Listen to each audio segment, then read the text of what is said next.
To be honest, I'm really delighted to be here, simply because of the question that the lady asked at the back. It's a very relevant question, and that's why I changed the tact of my talk. I've kind of got a script because this is so last minute. I think that, I was preparing these slides at 3 in the morning, and I was thinking, I wonder what John would think. This is terrible. He gave me a year's notice, but it's all last minute. So I won't bother with the script. And what I would say that this title was suggested to me by John, and I had the option of changing it, and I thought about it. And I kind of feel that the title has different meaning depending on whose perspective you take. So, from a patient's point of view, I think it relates to the difficulties. For example, the lady at the back, I'm sorry, I don't know your name. Rosemary has mentioned. If you think about it from the optometrist's point of view, it relates more to the difficulties that one would find in fitting an eye with keratoconus as opposed to a normal eye. So there are different perspectives to this title, and I thought that I would use it as an opportunity to look at it from different angles. Sorry, do I just press down? It's not going down. Actually, it was Rosemary that came up with saying, "Bolshe." Oh, did she? Sorry, Paige. You said we were Bolshe lots, I think, on one occasion. So just to give you an overview of my presentation, I'm just going to talk about the journey of a patient with keratoconus through the hospital eye service and the role of the optometrist within that journey. I will also talk about my experience as head of department responsible for providing the service and the reality of the situation. And I think that Amit has touched upon it slightly. And more importantly, the main message of my presentation today is that I have worked in clinics for over 20 years, day after day, week after week, month after month, and also managed the service for about 8 years. And what I wanted to do today was really to give you some advice on how you could be more than a pair of eyes. And I kind of thought about the title again because it's quite an involved title. And I thought the best way I could help was perhaps give some practical, useful tips on what I would do if I had keratoconus, having seen lots of patients in clinic and also having tried to manage the service as best as possible. The first thing I would like to say before starting is that I do not have any financial interests in any of the contact lenses that are fitted in the hospital, any of the contact lens solutions, any of the contact lens companies. My career over 20 years has been almost completely dedicated to the NHS. So when I see a patient and I fit a lens, it's purely based on my experience and with my colleagues' support as to what is needed for that patient. And again, I'm not really involved in any private organisation. So it's the reality of the NHS. So if you wanted to throw tomatoes at anybody, I'm the best person today. So now, a simple fact is that the experience of the patient will vary depending on where you are seen. If you are attending a private optometric practice where you are seeing somebody who is an expert, who has credentials and expertise in their area, it will be a different experience. The consultation is likely to be quite lengthy. Most importantly, you will have the option of when you want to be seen. The appointments will be much easier, and you will have the option of going back whenever you wish at your convenience.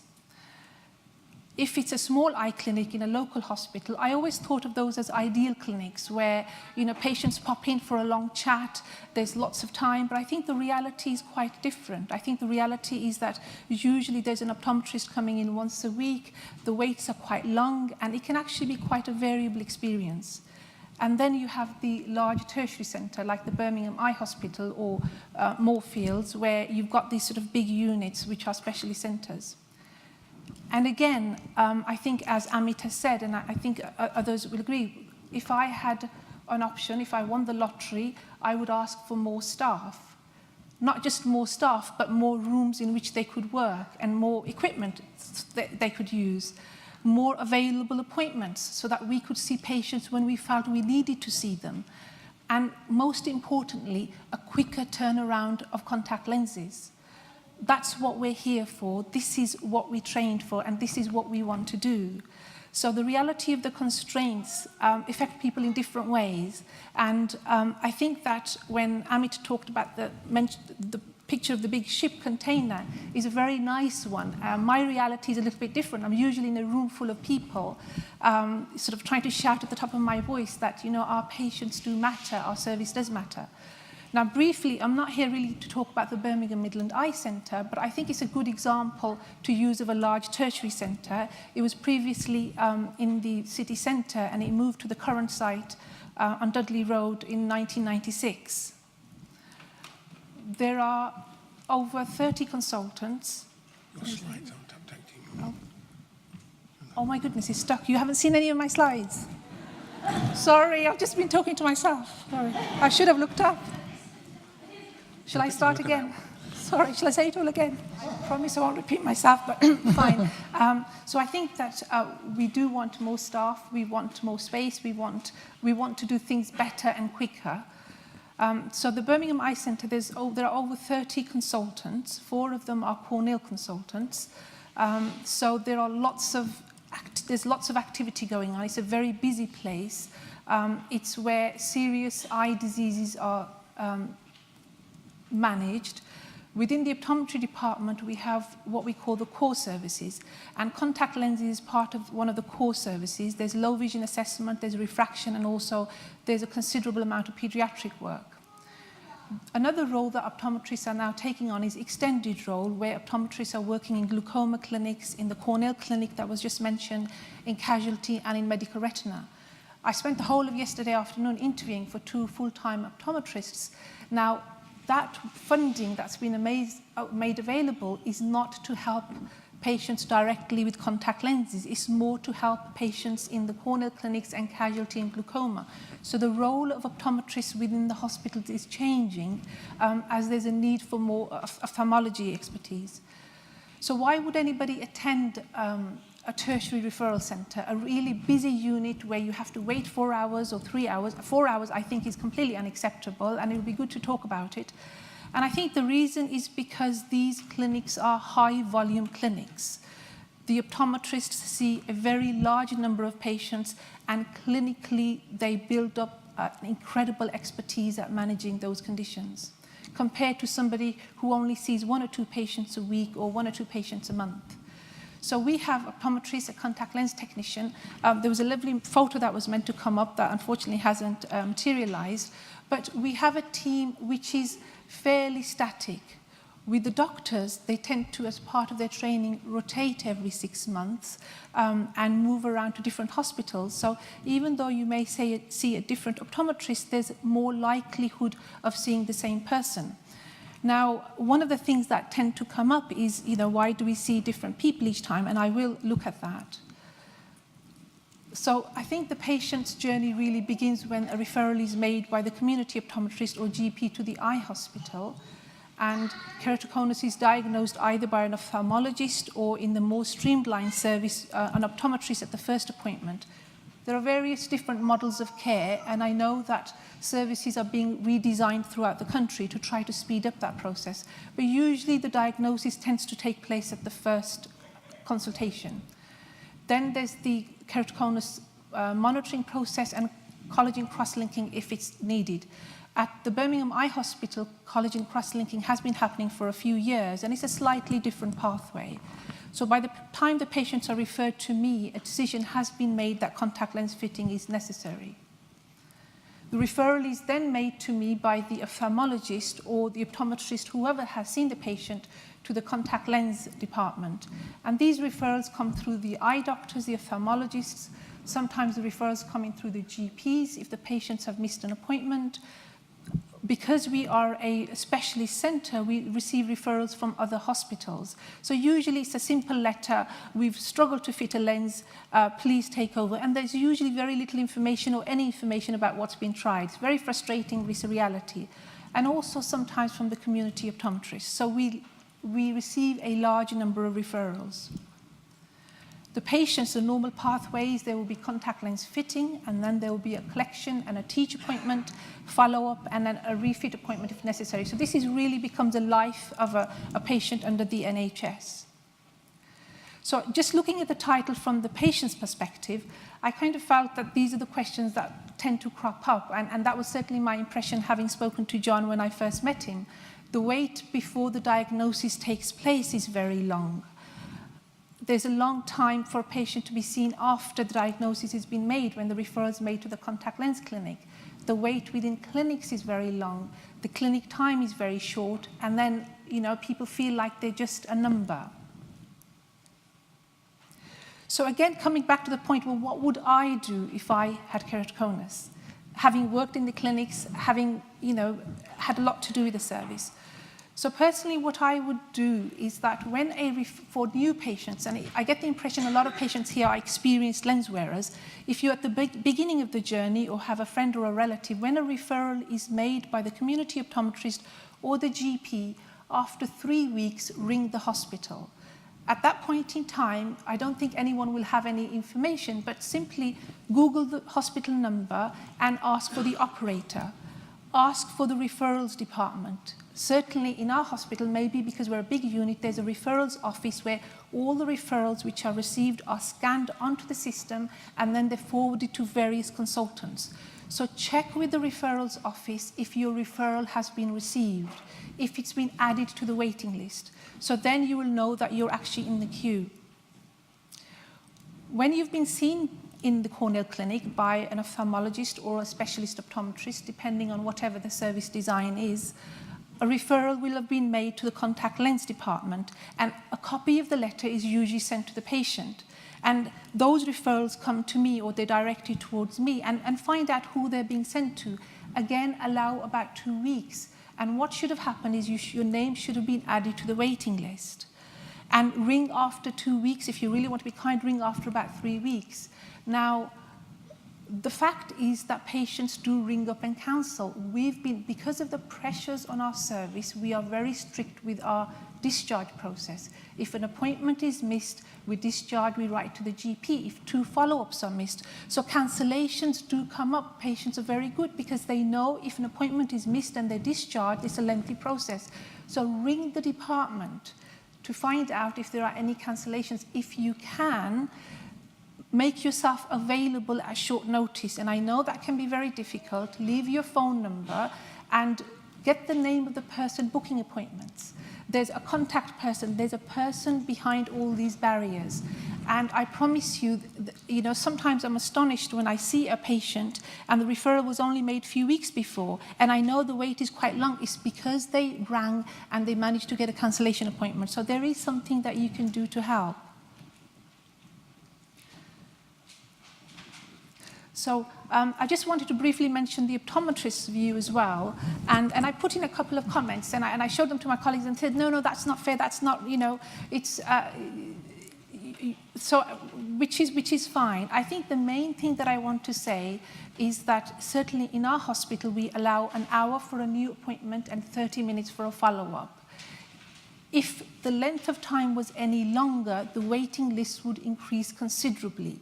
And again, when my colleagues complain sometimes, I think, well, 30 minutes is a luxury. You just have to speed up. But the reality is the waits would go up. Now, sometimes keratoconus is not an easy condition to manage. If it was an easy condition to manage, there are extremely competent optometrists in the community who could have monitored and managed that. By the time you are seen in the hospital, the eye is changing or in the process of changing. Even between the weeks that we see you, the lines are dropping. And it's the nature of the condition, it's the way the cornea changes, especially in the younger patients. So it's quite a challenging condition to manage. And it's only as you start seeing the patient and making your observations that you realize more time is required. And sometimes people do run behind, and and the challenges become obvious as you start managing the patient. So it's not a simple, straightforward case. So at the new fitting appointment, very briefly, again, those who are not familiar, the diagnosis would be discussed. We measure the unaided vision. We do the spectacle correction. Again, this takes up a bit of time, but we check to see if glasses would help in the first instance.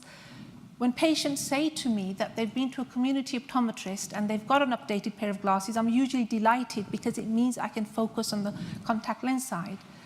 There's a slit lamp examination and also the curvature of the eyes measured.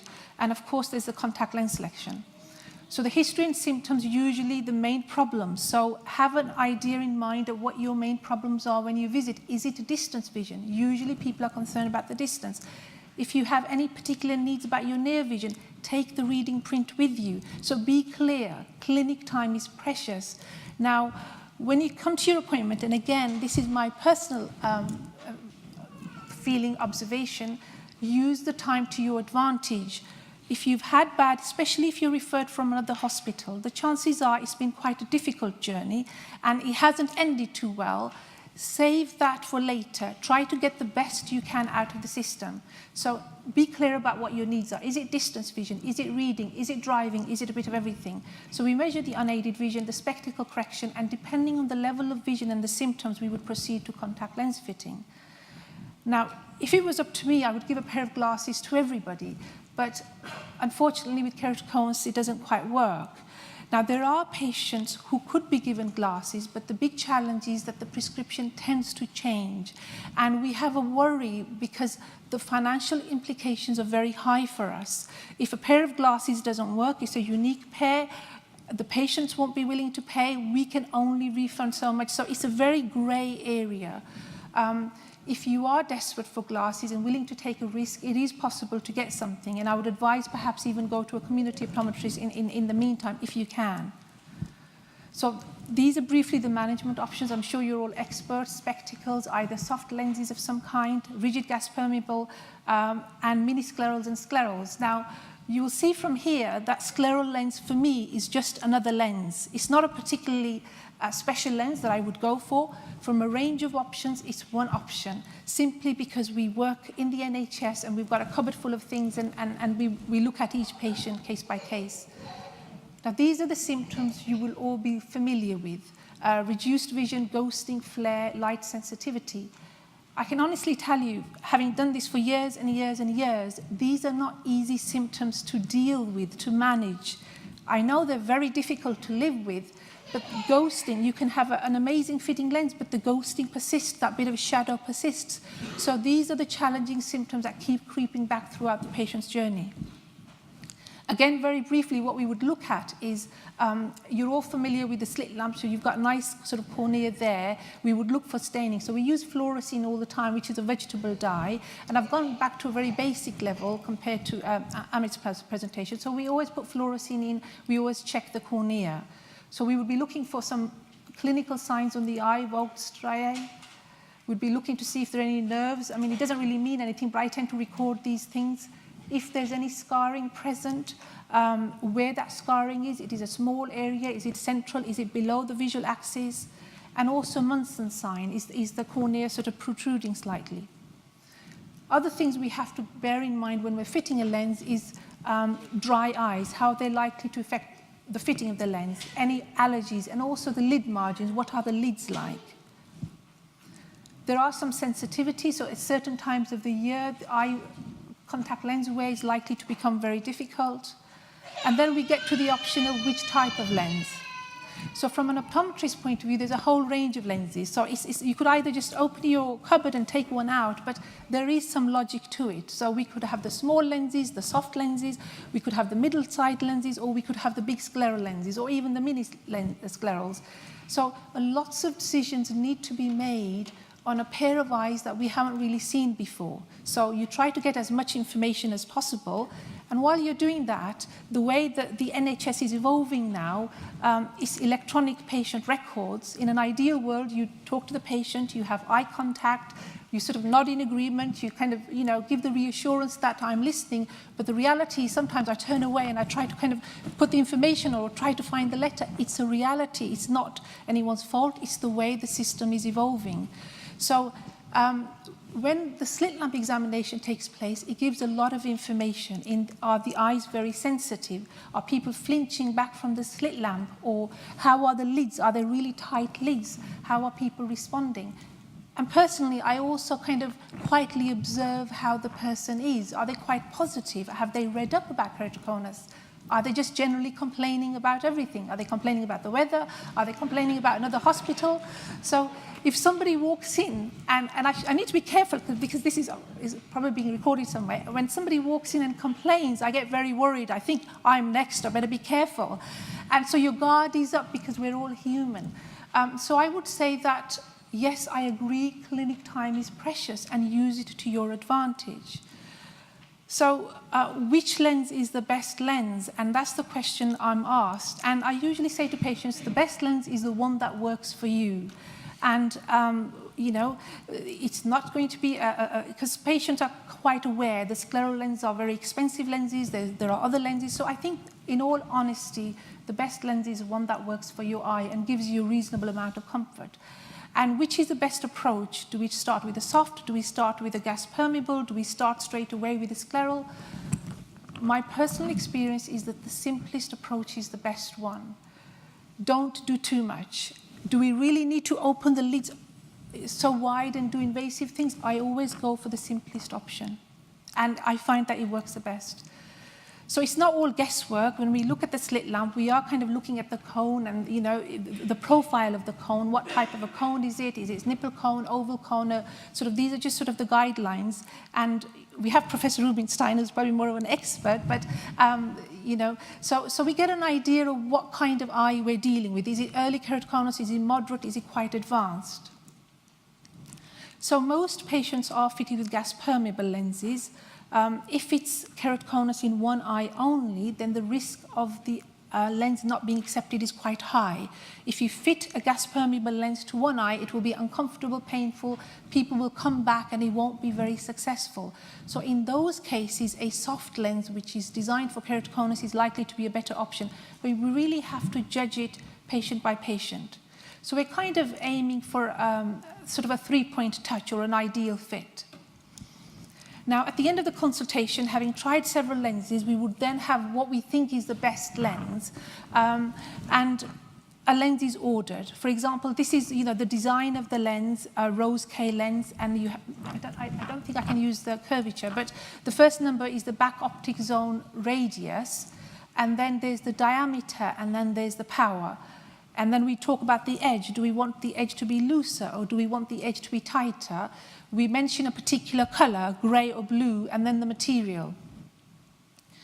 Now, when I sort of come across the term, you know, that I'm just a number, I can honestly tell you that it couldn't be further from the truth. When patients attend the eye hospital and for the contact lens fitting, it's a bespoke service to every patient's individual needs. The contact lenses are made specifically, specially for your eyes. Now, the chances of anyone else having a back optic zone radius of 6.7 and a power of -12.5 and the edge the same as yours is very, very, very, very rare. So you're not really just a number. You're a unique combination of numbers, if you want to look at it that way. But, and this is where the problem is. It's still a very specialized skill. It's not one that I feel you can just mass produce. Now, if you look at the universities, the gas permeable fitting is not very much. They will put in a few lenses or take them out. If you look at the private sector, 90% of the lenses are soft lenses. So people may be able to walk into a high street optician and the chances are the lenses that are in stock will fit and they can walk away with the lens. We're trying to look at what the cone is like, where the lens sits, where the least pressure is. There are now softwares available which help that, but I personally find these old-fashioned skills are the best skills.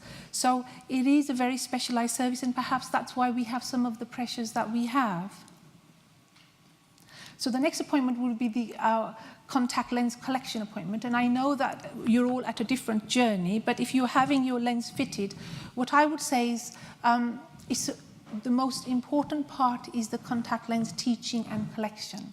So my advice would be, rather than thinking that I'll just pick up my lens and then the disappointment, I would think about making your employer aware that you're going to start wearing lenses. that your eyes may be watery, they might be a little bit painful. You might need a break in the middle of the day to remove your lenses, and that's not in the ladies or gents. You need a space where you can take your lenses out. Again, the vast majority of my patients, I advise them to start wearing their lenses in the evening for half an hour and then 2 hours. Look at your evening routine beforehand. If you have to drive and drop children, etc., have a look at that. If you have to prepare meals, perhaps prepare meals for the whole week and freeze them. Simple things, but very useful, practical things. And practice touching your eyes and touching your lids. But most importantly, I think it's the most important part of the initial part of the journey. So at the collection appointment, we would measure the vision, we would look at the fit, give it a detailed information sheet, and talk about whether payment is appropriate or not. Personally, I would say milk it for as long as you can. Just tell your family, I've got a lens, I can't do anything, don't disturb me. And just take a break, really, for as long as you can. And again, it's a real journey. If a lens is dropped or lost, it is very difficult. So have a separate space at home, where you've got a magnifying mirror, where it's away from the bathroom, where you've got quiet space, where if the lens falls out, you can find it. Just as we don't want the lens to fall in the kitchen sink, we don't want it on the carpet either. The lenses scratch very quickly. So the initial part is very, very important. So then you'll have your 6-week follow-up appointment. And the main thing that we want to know is, how are you managing? Have you built up the wearing time? Is the lens comfortable? We will check the fit of the lens. And in my opinion, the best assessment is really after about 4 or 6 weeks, when the lens has settled down on the eye and you've built into some kind of a routine. And then we would check the fit of the lens. Now, clinic time is precious. And if I can give you one piece of advice from everything today, it would, if possible, try to have the details of your contact lens specification. I've put that at the bottom, really, but it should be at the top. So especially for people who are talking about going, having to move around to different hospitals, I have to look physically for the contact lens specification on a computerized system where the notes are scanned in. In the past, we had these old-fashioned files, especially if you're moving from one hospital to another. So what I do now, almost as a habit, is I get my patients to take a photograph of the bottle so they know what the details are, and that will save a lot of time. So keep a diary of events. If your eye is painful and sore, again, for as an optometrist, it takes time to draw out that information. Is the eye, I get a very vague, yes, my eye is painful, the lenses are not working. Okay, is it painful in the morning? Is it painful after a couple of hours?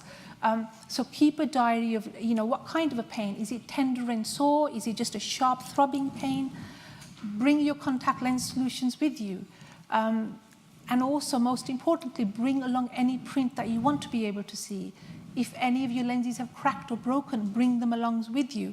And I think that, again, Rosemary mentioned that, I only have a tolerance of 4 hours, and then I'm seen after 4 hours. And what use is that? Actually, that's really, really useful. For me to see somebody where the eye is painful and sore, and the lens, I want to see what the lens is doing on the eye. Is it tightening up? Is the middle tightening up? Is the edge tightening up? So for us, it's invaluable information. I always say put the lens in as early as you can so I can see you as late as possible.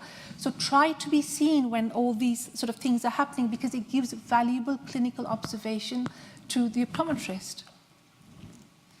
So just generally speaking, when we see patients in the contact lens refit clinic, and I think that's where people are having to wait quite a considerable length of time, for the new contact lens wearers, even though these might seem like simple things, poor handling technique is usually the main problem. When you ask people in detail, it takes 4 or 5 or 6 turns to get the lens in the eye, so the lids and the eye is already sore before you're starting your day. So the technique is really important. The lens should go in pretty quickly at the second attempt and come out fairly quickly. The other main reason why people have painful eyes or they don't like tan is because the lens might actually look a bit different to how we wanted it to fit. It might be a bit loose or it might be a bit tight. So this is a sort of a tight lens where there's a bubble in the center, the edges are very tight. So with this type of a lens, the patient would experience discomfort later in the day. As the day goes on, the eye would become quite blurred, perhaps a little bit painful and sore. And this is a loose lens where the edges are loose. So the feeling with this one would be a feeling of a piece of grit in the eye or an eyelash, sort of you would feel like you're catching the eye. So that means the lens edge might be loose. This lens is rubbing a little bit. The blue area here, you can see the little scar through the center. And where the lens is rubbing a little bit, there's a little patch of staining. As you can see there, there's a little patch. And as it's rubbing, the scarring might increase. So this lens would need to be tightened in the center, or the center would need to be adjusted. Another reason for patients not getting on is that the solutions may not be suitable, or people may be trying out a combination of solutions and it's having a slightly toxic effect from the different care systems. So I would advise stick to one solution and bring that along with you. The contact lens cleaning process is extremely important. Clean your lenses as soon as you take them out. Do not mix your solutions. Make sure that the products are rinsed off really thoroughly. If the bottles are being used, you must dispose of them. Change the case regularly. Simple things, but these are the things that prevent problems and infections. The eye drying up, lubricate your eyes regularly. So if you're waiting for a follow-up appointment and the wait is long, you can help yourself by doing the obvious things, because we would look at the lens and we would say, well, the eye is dry, try lubricants. You can get some lubricants, make sure they're preservative-free and try them, use them 3 or 4 times a day. So when you present to the appointment, say, well, actually, I've tried lubricating my eye, I've tried resting my eye, I've reduced the wearing time, so do all the obvious things beforehand. Keep the wearing times to the limited amount. So, and again, from a clinical point of view now, if the lens isn't fitting too well, I'm sure you're all familiar with the piggyback lenses, where there's a soft lens and a gas-permeable lens, and it's particularly useful in certain situations where there's scarring in the center, where there's lots of drying on the eye. The thing we have to be careful about is that it doesn't stick to the eye. The 2 lenses need to move independently, and we need to make sure the soft lens is allowing lots of oxygen to the eye, so close observation is needed. Don't just buy the soft lenses off the internet. Make sure it's one that's been supplied by the optometrists, and check your soft lens, check the edges. Usually when lenses are taken out, they're pinched, so the edge tends to kind of have a bit of a snitch in it and it tends to tear, so look carefully. The other options, and again, for me, I would fit a scleral lens further down the journey if the keratoconus is advanced, if all the other obvious options don't work, and sometimes placing a larger lens makes it all comfortable, it takes the edge away. The handling is a little bit more difficult, but it can be more comfortable. And again, with the RGP scleral lens, I'm sure you're aware from your previous sort of many discussions, it has to be preservative-free saline. It should be soaked in a Boston soaking solution and allow that little bit of time for the lens to settle. This is the old-fashioned PMA scleral lens, and we have a workshop at the Birmingham Eye Centre, which was previously run by Mr. Tony Sabal, who passed away about 5 years ago, and he'd worked in that clinic for about 50 sort of years or so. So these are handmade lenses. These are lenses where an impression is taken of the eye and a lens is made out of a plastic sheet.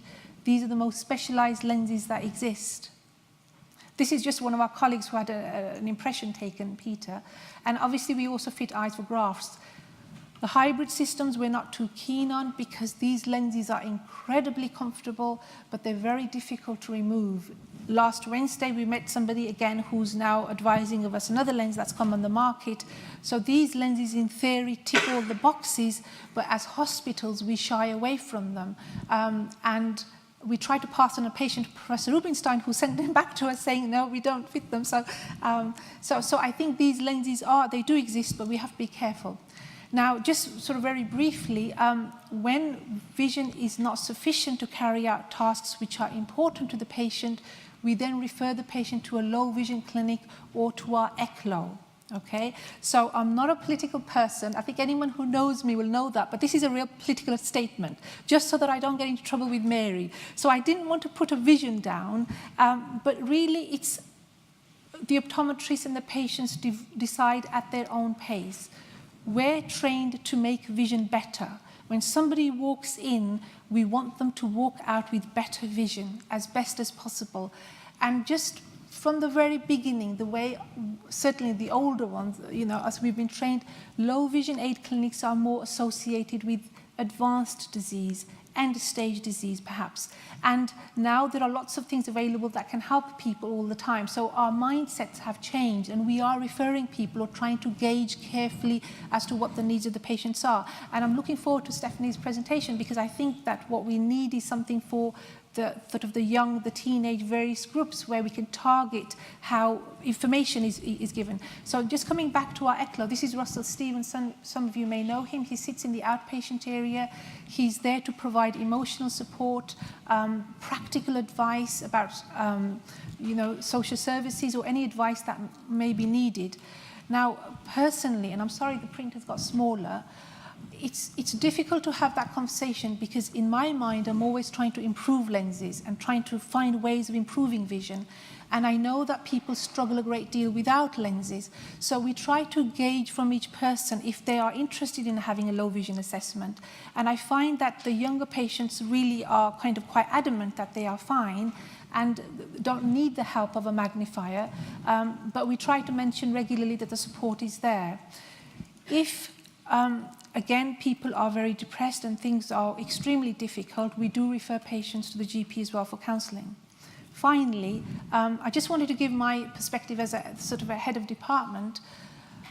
I think that the early detection of the condition has meant that the number of patients has increased considerably. We're given a budget, and as the number of patients have increased, certainly in the last 8 years that I've been the head of department, the budget has pretty much stayed the same. Investments are being made, but more to streamline the ophthalmology services, because those are under so much pressure. So one of the problems is we do all want more staff and a better service, but there are real, genuine constraints. And clinics are cancelled, which is awful. And the reality is usually when someone's phoned in sick, someone is off sick, if there have been some delays in recruitment for whatever reason. And in this case, who takes priority? In my assessment, the priority would be given to patients who are at very high risk of infection. It's usually patients who've been fitted with bandage lenses because they've had some kind of a surgical process and the wound might be leaking, or patients who are at very high risk. So the keratoconus, unfortunately, sometimes do get cancelled, and I'm being really honest and brave enough to say it, but it's the last thing that we want to do. Where does keratoconus fit within the ophthalmology services? I think that it fits very well. Where I am, we have 4 corneal consultants who are extremely supportive. In the Midlands, we're very lucky because the consultants have very good relationships with each other. I've only met Amit today, but I feel as if I've known him for a long time. The name is mentioned quite often by the consultant. So there are lots of people speaking very strongly for keratoconus. But we're looking at keratoconus in the backdrop of diseases which cause blindness, in the backdrop of patients who are becoming blind from keratoconus, detached retinas, where we have an increasingly aging population, so the needs of the macular degeneration services and the treatments are high. So within that context, and I think again there was a picture of a sort of the ship or the trailer there, which was very appropriate. But in my realities, I'm usually in a room full of people saying, my patients can get run over by a bus if they don't have their lenses. No, we can't change things, etc. So we do speak up in whatever way we can. The best way to provide feedback, and I would say this to Rosemary and to everybody, is through patient involvement groups. Now, if I can come back, and I know the question was very general, the way our clinics work, we have a number of patients, and 2 of our best optometrists have been pinched by Heartlands, and I think that Amit put their names up, Catherine Brown and Emma. Each optometrist has their own list of patients. And if the clinic is running behind, it's difficult, but we do try to let our patients know. Now, there's someone who is responsible for the outpatient waiting area. It's usually not the consultant. There's an outpatient nurse. There should be a board or a screen which says what the wait is. There should be someone that you should be able to speak to. So I don't see, I find it quite astonishing that people would just wait for a contact lens assessment for 4 hours. I think that feedback needs to be given to whoever is in charge of that service, and something will be done. So the NHS is very keen on patient involvement groups, and very keen on patient feedback. Use those channels to provide that feedback. And these are just, again, my personal reflections. Having fitted lots of patients over very many years, the perfect lens I don't think exists. I think a lot of people spend a lot of time chasing that perfect lens that will make their life better, that will enable them to do all the things that they want to do. When you have been referred, first of all, I think you have to have confidence in the person that you're seeing. If you don't have confidence in that person, they shouldn't be managing your eyes. Secondly, and there was only, I think, one young man that I came across in the last 20-odd years, and he wanted a hybrid lens or a certain type of a lens which I felt wasn't right. And I said, look, I don't think that I'm the right person to manage you. There are lots of really good people, and I can refer you. And we had a really lovely chat, and we ended nicely in that I would refer somewhere else because I really didn't believe it was the right option. So a few months later, the consultant came back to me and said, there's this patient, he's now keen to try the lens you were suggesting. And I said, well, he has to have confidence in what I am doing, and he has to trust me. He said, yes, he trusts you, he believes you. I said, okay, fine. And we started again. So you must have confidence in the person who's managing your care and trust their decisions. And when several lenses have been tried, and time after time we're ending up with difficulties, it is telling us something about the eye. What it's telling us is that the tolerance of the eye is limited. It's not that someone's not fitting you very well or they're fobbing you off. It's actually your eye needs rest. It needs good old-fashioned air.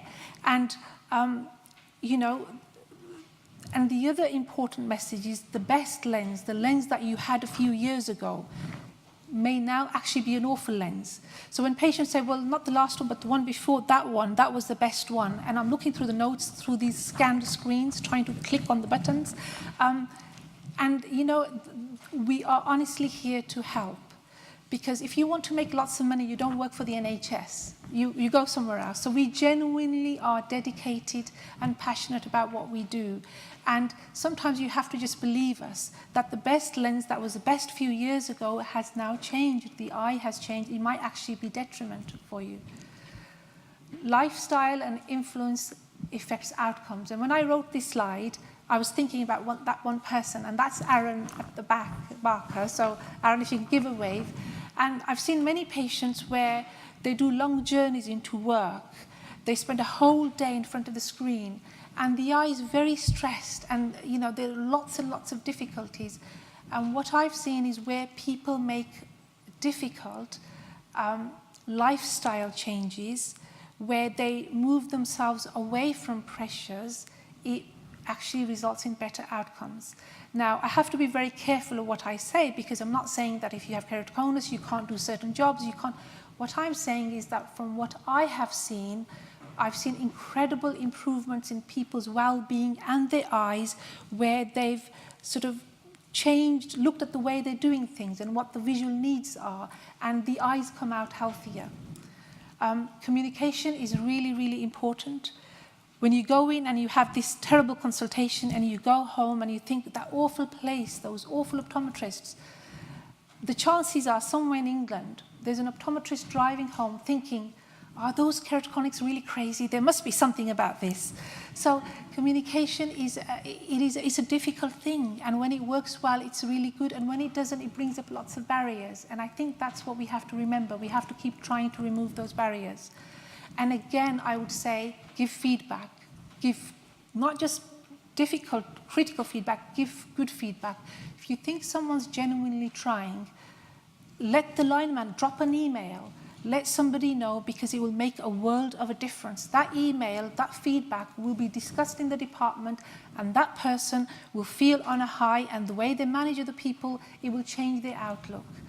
And finally, I think there was just one other thing that I can't, it's just escaped me actually, that I haven't passed on there, but keratoconic eyes are very specialized. I don't think that people with keratoconus are victims. I think they are incredibly inspiring individuals. The challenge of keratoconus is that things can change throughout the day. They can change throughout the week.